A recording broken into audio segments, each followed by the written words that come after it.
mga ka-business, kapag 2 to 3 or 2 to 5 months, ano yung pinakamatagal? 5 months akong hindi dinadatnan. Ayan po mga ka-business.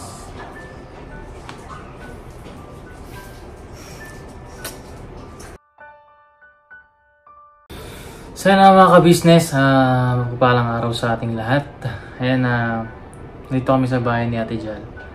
At biglaan lang po mga ka-business. May gusto lang kaming i-share sa inyo. Nakita nyo naman yung thumbnail tsaka yung title. Si Ate Jal po kasi mga ka-business. Kasi mga ka-business, kapag 2 to 3 or 2 to 5 months, ano yung pinakamatagal? 5 months akong hindi dinadatnan. Pag once na dinatnan na ako ng ganun katagal na buwan na nakalipas, sobrang sakit niya. Ayun ang nararanasan ko. Kasi sobrang sakit kasi hindi naman siya sobrang sakit. Iba lang yung sakit niya kumpara kapag may regular na dinadalaw, buwan-buwan. Ayun. Pero pag ganong 5 months na akong dinadatnan, tapos once na dinatnan na ako, yun yung masakit. Iba yung sakit. So ano siya? Irregular? Irregular ako. Tapos, kailan ka unang nagpatingin? Nagpa-check up ako year 2022 ata yun or 2022 kasi college pa ako noon eh. Year 2022 kasi nga lagi kong dinadaing kay mama na sabi ko, ma, wala pa akong regla, 5 months na, gano'n, 4 months na, wala pa rin akong regla. Sabi niya, irregular ako. So, ayun, nag-decide si mama na ipa-check up niya ako. Year 2022 yan na. Tapos ayun, nung nagpa-check up ako, yun ang naging findings. Until tapos, up to this day. Na-trigger ko din kasi kami mga ka-business kasi may nabasa kaming comment. Ano nga yung sabi doon? Ang sabi kasi doon, tumataba si Ate Jal. Tapos may nag-reply doon, baka nagpipils. Tapos naalala ko, hindi na ako nagpipils. Tapos naalala ko, may ganito pala akong findings sa katawan ko. Parang hindi na kasi ako bumalik sa mga clinic sa mga OB. Hindi na ako bumalik. Tapos tinigil ko rin yung specific na gamot na yun.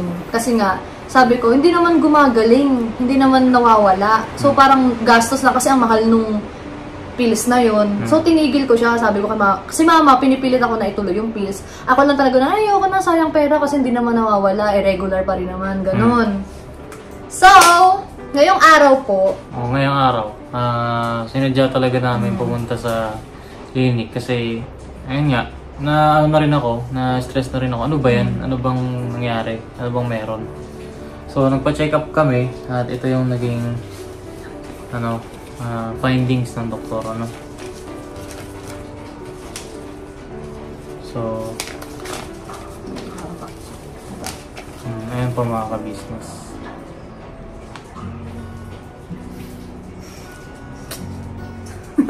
At kung makikita niya, explain ko na lang ito mga ka-business ko. Mga ka-business, baka sabihin nyo, buntis. Baka buntis ko, hindi. Sa mga, ayan, ang dami ko rin kasing nababasa na comments dati na buntis daw ako. Ang laki. Talaga ba? Oo, di ba nga yung kasagsag ni Ate Elika, sinasabi nila na, ayun sa mga comments na buntis daw ba ako kasi tumaba ako, ang laki raw ng tiyan ko. Kasi mga ka-business, may PCOS ako. May PCOS ako, so nagiging bloated ako. Normal yun sa mga PCOS. Tapos, tsaka mga ka-business, kami po ay mababait na mga bata at hindi po namin gagawin yan. Oo, mga ka-business, Ayan, Ayan. Actually, nung year 2022 po, nung nagpa-check up ako, ang cyst ko noon, nasabi ng OB ko, is 6. 6 na bukol na nakita sa ko. Ano yung tsura nun? Hindi ko rin alam, basta Hindi ano yung tsura niya sa ultrasound? Ganito siya mga kabis, sample lang. Ganito po siya. Ayan kung nakikita niyo po yung mga parang bilog-bilog na itim na yan, yan po yung cyst, yung mga bukol sa ko. Ang tawag doon? Ovary. Bukol po siya sa ovary ko. Both left and right, meron pong bukol na cyst. At ang findings po dito sa check-up ko is more than 12 ang nakita More than 12? Ngayong taon na. Kasi nung year 2022 po, 6 lang. Tapos last year, nagpa-check up din ako. Isa na lang daw. Paiba-iba po kasi ako na OB na pinupuntahan Wala po ako yung isang OB lang talaga. Siyempre pang second opinion, di ba? Bali ngayon, pangatlong check-up ko po ngayon. Ayun. Ang nakita, kasi maski nung ako rin po kanina. Nakikita ko ang daming bilog-bilog, parang siyang sago. Di kasi tsaka mga ka-business, lagi niyang, itong lately lang, sinasabi niya, masakit puson ko, gano'n. Tapos di ka pa rin dinadatnan, di ba? Tapos, masakit daw puso niya. Naalala ko kasi mga ka-business, si mama po. Nakasama kasi ako ni mama sa ganyan din, ultrasound. Pero sa may, sa may Sabarte, sa may... Basta yung tinuro mo sa akin na clinic noon. Ano yan? Anong pangalan nun? Teka lang, alalahanin ko lang.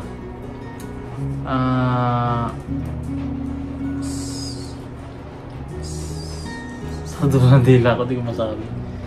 Centrale. Ayun, Centrale. Doon sa may Sabarte. Tapos, nung kinuha na namin yung result, mga ka-business,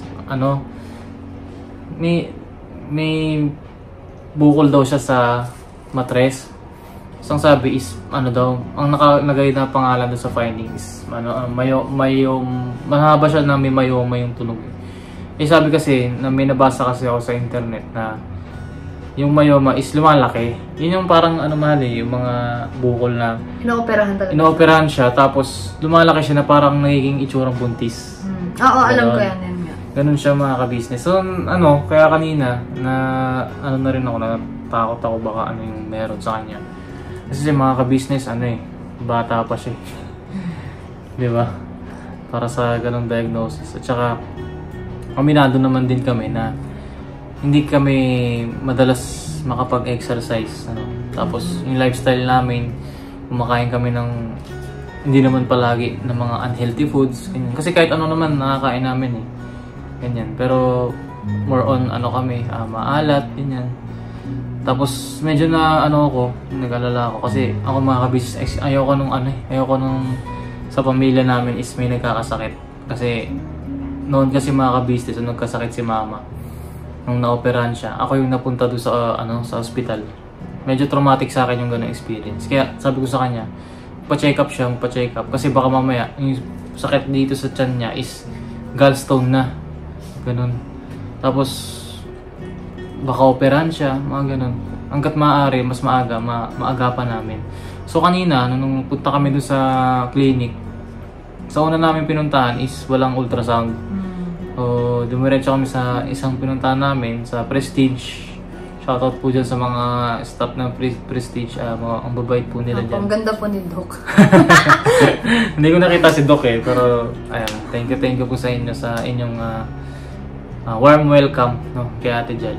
At sa inyong pagtuturo na rin, awareness to mga ka-business na si Ate Jal ay diagnosed ng PCOS or Polycystic Ovary Syndrome. Mga ka-business. Yung polycystic mga ka-business, ibig sabihin nun, sa ovary niya, ito kasi yung ovary.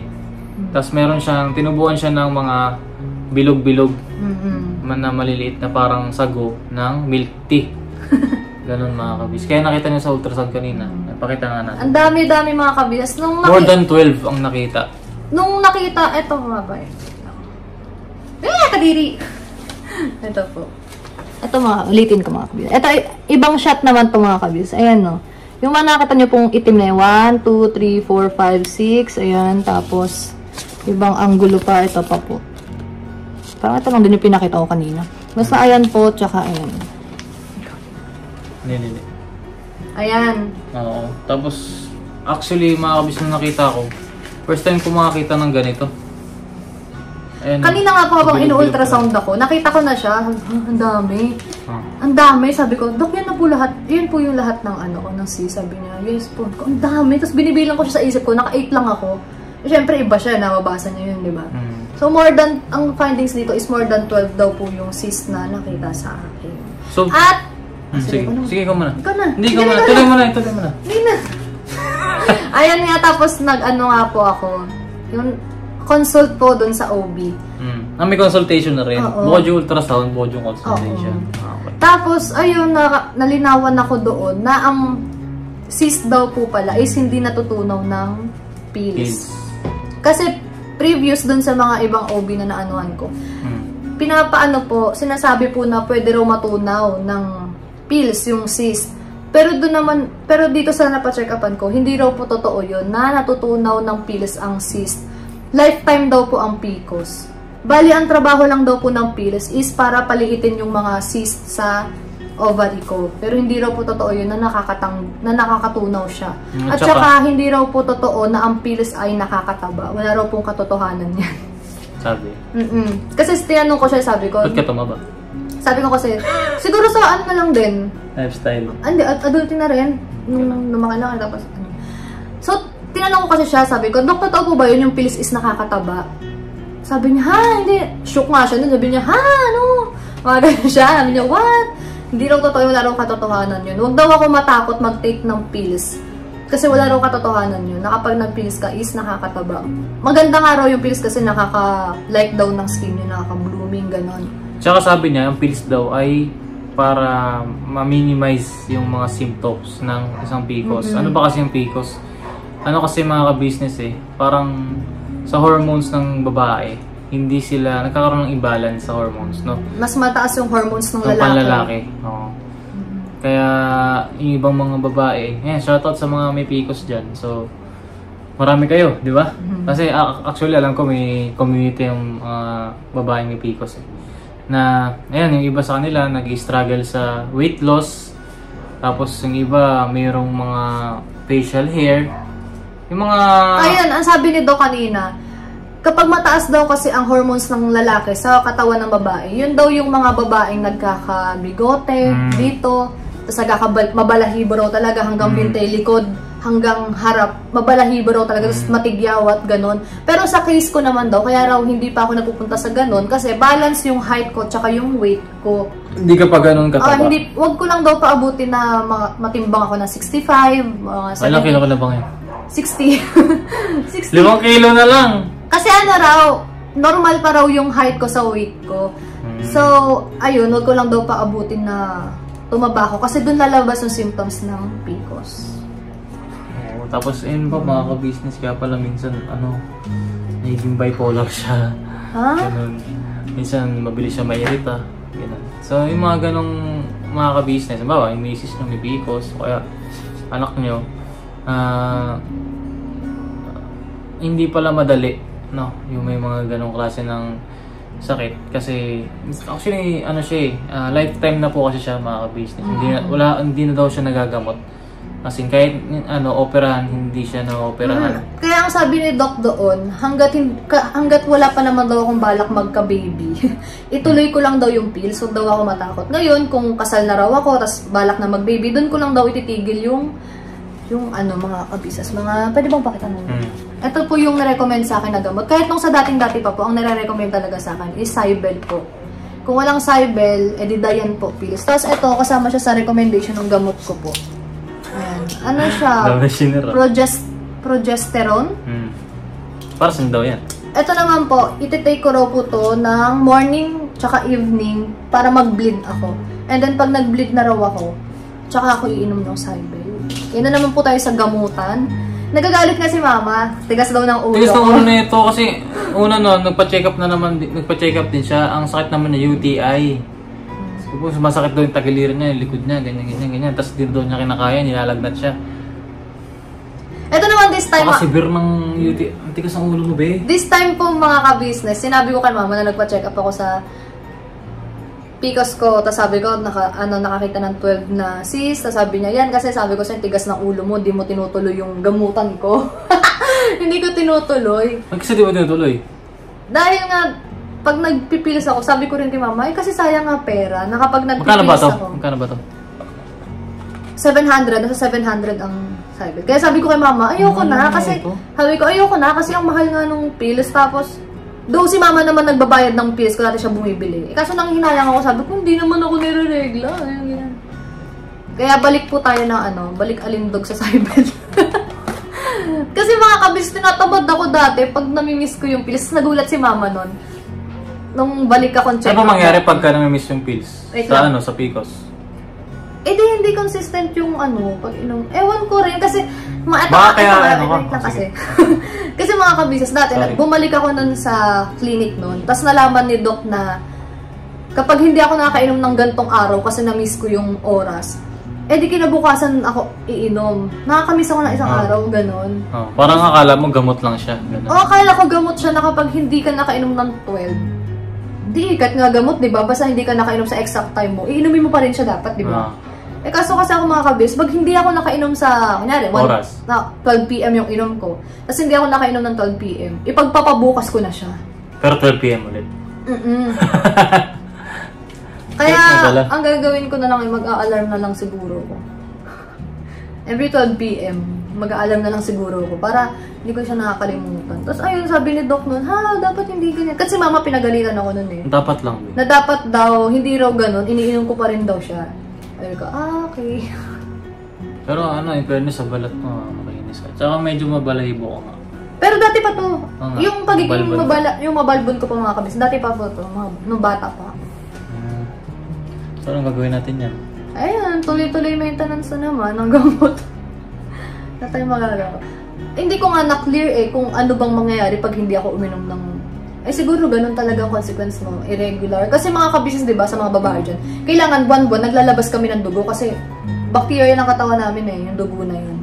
Kaya nga mga kabisnes, pag dinadatnan na ako, ang kulay ng dugo ko niyan, brown, ganun. Yung mga old blood sa katawan. Ganun ba yan? Oo. Kaya yun mga kabis, walang katotohanan. Na-confirm ko naman na walang katotohanan na kapag nagpilis is nakakataba. Kasi may mga narinig-rinig din ako, parang kahit si mama ata bukang bibigyan na lalo raw akong tataba pag nagpilis ako. Wala, sa doktor na mismo nang galing na wala raw katotohanan yun na nakakataba ang pilis. Pero sabi sa internet na hindi kasi weight gain daw. Pero kasi baka magkakaroon ka lang ng gain sa weight kapag hindi ka nag-exercise. Siguro din dahil nga weight gain, dahil siguro wala kang disiplina sa pagkain. Siguro tayo, second, third opinion.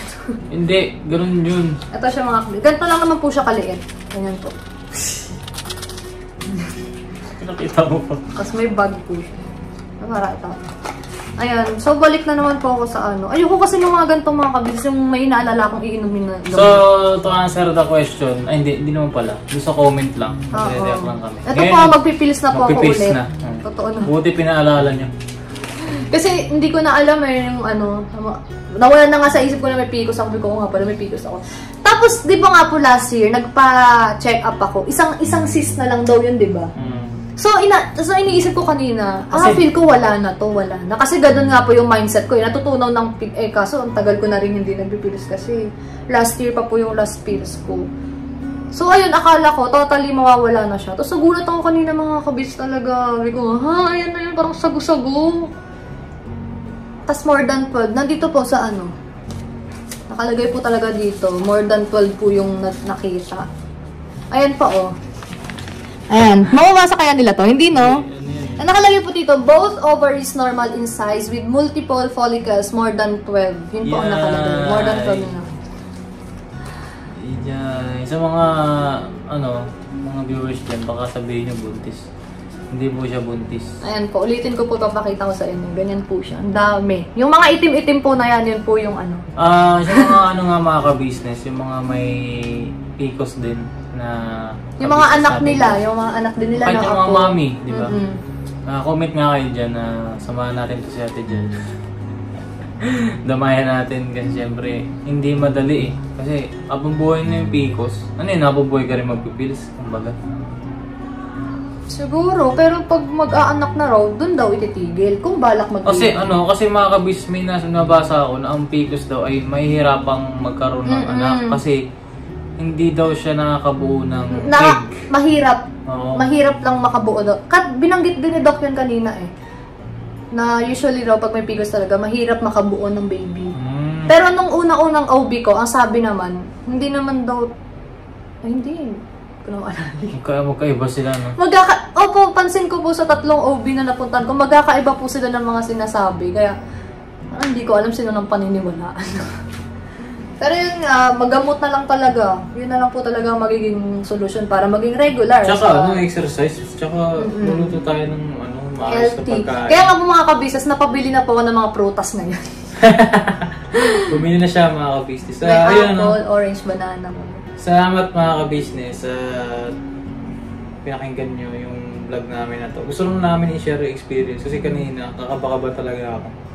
Na baka may makita, baka cancerous na. Ayun, tinanong ko naman kung cancerous, hindi naman daw. Buti nga, di ba, may ganung nag-comment sa vlog natin kahapon. Nagbabasa po kasi talaga kami ng mga comments, mga kabisnes. Mga kabisnes, binabasa namin lahat yan. Nung may nag-comment po na tumataba si Miss Jan, tapos may nag-reply na, baka nagpipilis ng... Yun po. To answer your comment po, ayan po, nagpa-check up na po ako at balik pills na po talaga ako after 1 year din. After a year na rin. Grabe ano. Paano kayo nakukuha yung PCOS? Ang sabi nung sa una kong OB, minsan daw is namamana-mana raw. Pero sabi naman ni mama, wala naman daw may PCOS sa kanila. Baka di sila nagpapacheck? Siguro, hindi. Regular hindi.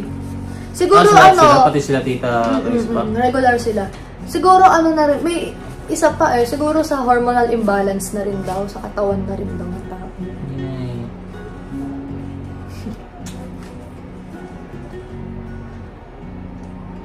So, ayun. Mabubuhay na tayo may... Sa mga curious po, paano po ba ginagawa ang ultrasound sa may PCOS? Paano ba ginawa sa'yo? Kaya siguro rin po ayoko nang bumalik sa mga ganyan. Kasi natotrauma po ako kapag ultrasound. Kinikwento ko po sa kanya. Kasi nung last year po, nagtalo kami neto na magpa-check up tayo. Sabi ko, ayoko talaga. Sabi ko talaga, ayoko talaga, please. Okay lang yan. Mapipilis na lang ulit ako. Huwag na tayo magpa-check up. Kasi natatakot po ako bumalik. Kasi yung way po ng ultrasound, hindi po yung typical na pagbuntis o sa tiyan. Hindi po hindi ba ginaganon yun? Ano bang ginawa sa'yo? Ano po siya, stick siya, nalalagyan ng condom tsaka gel, tapos ipapasok sa puwerta ng babae. Tapos sabi ko, ayoko na ito. Nung first time nung sinamahan po ako ni mama, na first time ko magpa, ng PCOS. Sabi ko kay mama, parang ayoko, kasi sa puwet idadaan, gano'n. Sabi ko, ayoko mo, ngayon. Sabi niya, tumigil ka ngayon. Sabi, nagalitan niya lang ako. Tapos ayun, pinatagilid ako. Tapos sabi niya, hingang malalim po, mama. Hingang malalim po, mama. Tapos pinasok ko sa pet ko. Sabi ko, sakit din. Tapos ginaganon-ganon po siya na. Tapos, ayun, pag huhugutin po siya, bibilang ulit yung magano na 1, 2, 3, yung hugutin ko na ma'am. Parang alam mo, sasama yung dumi. Pagkabunot. Tapos nung pangalawa nung last year, sabi ko, ayoko talaga. Pinilit na lang ako, nagtalo lang kami. Sabi ko, yun naman, sapet na naman. Sapet na naman. Tapos kanina rin, kaya sabi ko, ayoko talaga, hayaan na lang natin. Pilis na lang ulit tayo, gano'n. Pilis na lang ulit ako. Siyempre, hindi ka pwedeng minom ng gamot na hindi mo nalalaman yung sakit mo, di ba? Kaya yun, no choice ako kung yun naman yung way, di ba? Sabi ko, sakit. Masakit siya sa loob. Kasi sino po yung mga naka-experience dyan? Siguro naman, di ba, mga subscriber, mga kabilis meron dyan, di ba, naka-experience at least man lang ng ganun.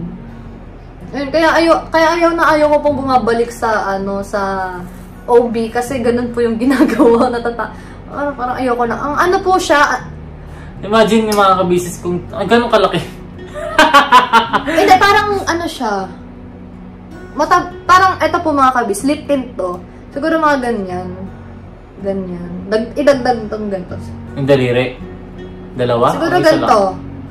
Ganyan mga kabis, ganyan kalaki. Dagdag tong... Imagine nyo pag tumakay ka ng tubol. Sorry sa mga kumakain, sorry. Cut ko to lang yun. Imagine mga kabis sa mga, dyan pagka dumudumi ka ng malaki-laki. Tapos gano'n ka ba? Ganun siya mga kabis, ganun. Tapos sagad dyan? Hindi naman. Yung lang. Ako sagad dyan Hindi. Ayun, tapos after, bibigyan ka tissue para pamunas. Ganun, nakakaano siya. Hindi siya, yun? Basta ang pangit sa pakiramdam. Parang punita ng bakla. Uy, guys! So yun mga ka-business, for awareness lang din. At sa mga may PCOS dyan, comment kayo. At yun, sa Ate Jal ay may PCOS. Kaya sa mga nakapansin po kung mataba ako, bloated man ako, hindi po ako buntis, sadyang may PCOS lang po ako. Yun yung mga ka-business. Yung, bloated, isa rin yun. Normal yun sa may PCOS. Kaya ngayon po, siyempre, focus sa sarili, workout, exercise, healthy living. Healthy living. Kasi mga kabisas nung mga nakarang araw, pat ilang buwan na ang sistema po ng pagkain ko, fast food, samgyup, mga mantika. Tapos may napanood ako kanina, mga ganun yung kinakain, tapos nagka-gallstone. Ayun yung isa pa sino-overthink ko sa'yo. Kasi si mama, no-operahan yan sa gallstone. Tinanggal na yung abdo niya, mga business. Kasi dahil sa pagkain ng maalat, mamantika, matataba. Lahat ng sobra kasi ano eh, masama na eh. Para ano. Grocery tayo no, ng Makatipid. mga ano. Oo, magpe-prep tayo ng mga meals. Ayan, tapos... I-vlog din natin no. Oo, tapos ano, paano ka kita sa... yung mga tab. Oo. Hindi mo nagawin na siya ng ganon? May binili siya? Wala pa. Di dati? Oo, pero wala na yun. Wala na ba yan? Oo. Ano nakikita din? Ayun na mga ka-business, baka mag-OA kayo, mag-congrats kayo dyan. At Tapusin niyo po muna yung vlog. Please lang, tapusin niyo yung video. Hindi po yung pambuntis, ha? Ano to? Pero first time ko makahawak ng resulta ng... Yung sa mga iba kasing subscriber, di ba yung thumbnail tsaka yung title, nakadepende lang sila doon. Oo. Hindi pa man nila napapanood yung buong vlog, na-judge na tayo sa yun nga comment. Kaya sana po, siguro yung una mo tong video na to. Oo, tapusin yung video, yun lang. Oo. Sa preview. Preview lang. Kasi ang hirap baka ma-judge tayo Oo, na. baka mamaya magkaroon pa ng fake news eh. Diba? Tapos pa mga... Baka puro po ang mabasa namin. Congrats, Boss Dave, Miss Jal. Sure kami maganda yung anak niyo. Totoo naman, maganda. Pero wag muna ngayon at hindi pa kami kasal. Bawal pa namin gawin yung mga ganung bagay. Hindi pa, mahirap pa po kami. Kasi pag ginawa namin yun, yari kami. Diba? Tsaka hindi talaga po pwede. So yun po. Ayan, thank you sa pagsama sa amin, sa pakikinig ninyo. At saka sana may natutunan kayo. At kung please, sa mga naka-experience ng ganito, please mag-comment kayo at mag-share ng inyong experience. Kung anong ginagawa nyo, paano diet ba yan? Anong mga exercises yung mga ginagawa? Anong iniinom yung mga gamot-gamot, mga herbal? Kasi alam ko may mga ganyan eh, herbal eh. Herbal. Actually, si Tita Gold, may inaano sa akin ng herbal. Oo, herbal. Sasabi ni Mama. Kasi alam ni Mama may piko si Ate Jal. Pero hindi na niya ginagamot, kumbaga. Kaya pag may sinasabi si Tita Gold, parang medyo hindi ko siya napapansin kasi nga parang limot ko na parang sa isip ko parang wala naman akong pikos, ganun. So yun na mga ka-business, salamat na marami sa pagsama sa amin. Thank you po. Yun lang sabi ko, mag-comment po yung mga may experience. Thank you po. Yan ay malaking tulong po para sa amin.